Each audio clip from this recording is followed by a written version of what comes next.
Hey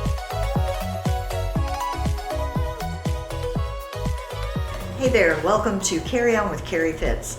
I'm Carrie Fitz, owner and broker at Carrie Fitz Real Estate in Tuscaloosa, Alabama, Pensacola, Florida, and Fairhope, Alabama. Be sure to check back every Tuesday for new episodes. So today we'll be talking about renovating a historic home. That is different than renovating other homes. So have you ever walked through or taken a drive down the streets of downtown Tuscaloosa? Then you've probably noticed the lovely historic homes that make up our amazing neighborhoods. They've got character, personality, and lots of stories to tell. I am a sucker for a historic home. So if you're thinking about taking on the task of renovating one of these homes, you've taken on a big adventure. Just look at this office. You're preserving the history of that city.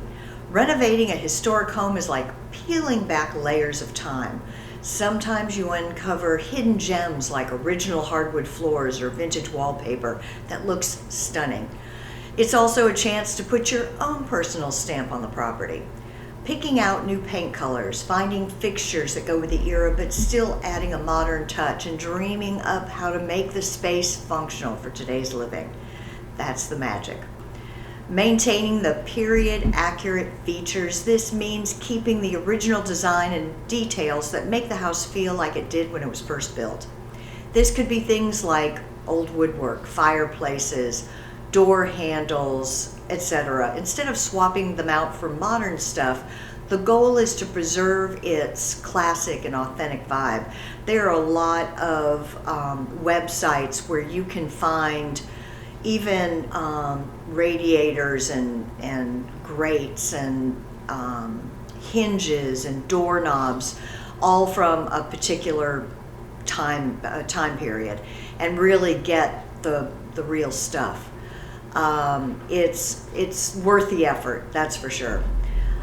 So when you're preserving and trying to keep that authentic vibe, there are some steps that you need to take in terms of a historic property that may not be the case for other properties. For example, city approvals. You may need the approval of, for example, in Tuscaloosa, our HPC, to make changes to a historic home. Tuscaloosa has guidelines to preserve the character of their historic neighborhoods. So you'll have to fill out applications with the city for things like exterior changes, windows, for example, or major structural work.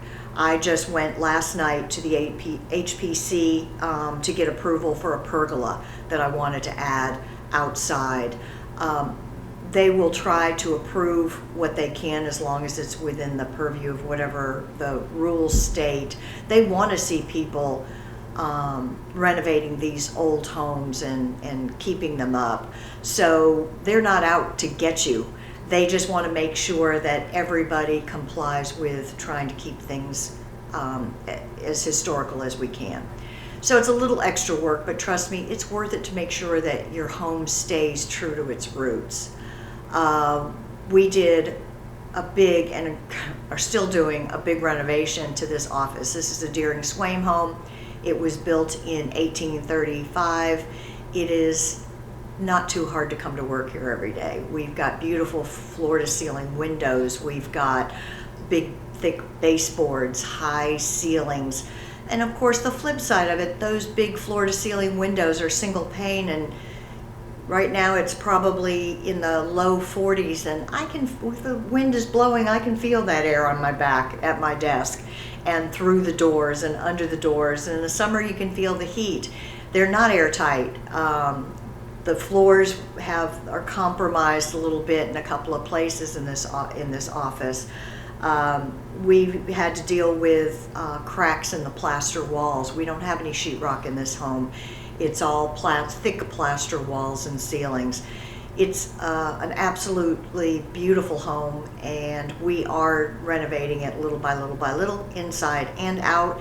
It is definitely a labor of love, but like I said earlier, I am a sucker for a historic home. I love them, and I do enjoy coming into this beautiful building every day to work. But you do need to keep some things in mind. Take it one day at a time. We've been in this house, it'll be 4 years in July. It's January now, so a little more than 3.5 years. And I am almost constantly doing something. At the beginning, it was big things. And now it's just tweaking things. We still have rotten soffits over the porch in the front that I know that I need to get to. We've got landscaping to do. We've got things to do, but now it's just kind of keeping on with some little things. I can't get that fountain outside to work. Well, I can get it to work. I can't keep it working for some reason, but we do love it here.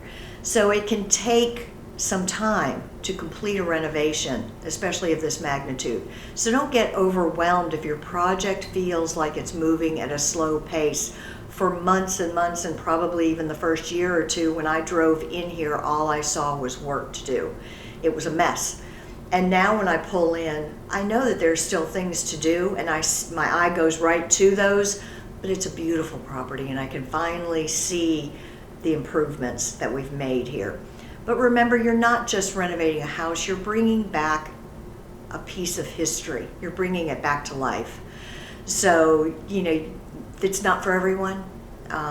We do appreciate in Tuscaloosa those who are willing to step up and take the challenge of an old house. It is so worth it. Well, thank you so much for tuning in to another episode of Carry On with Carrie Fitz. That's all for today. Until next time, take care and carry on.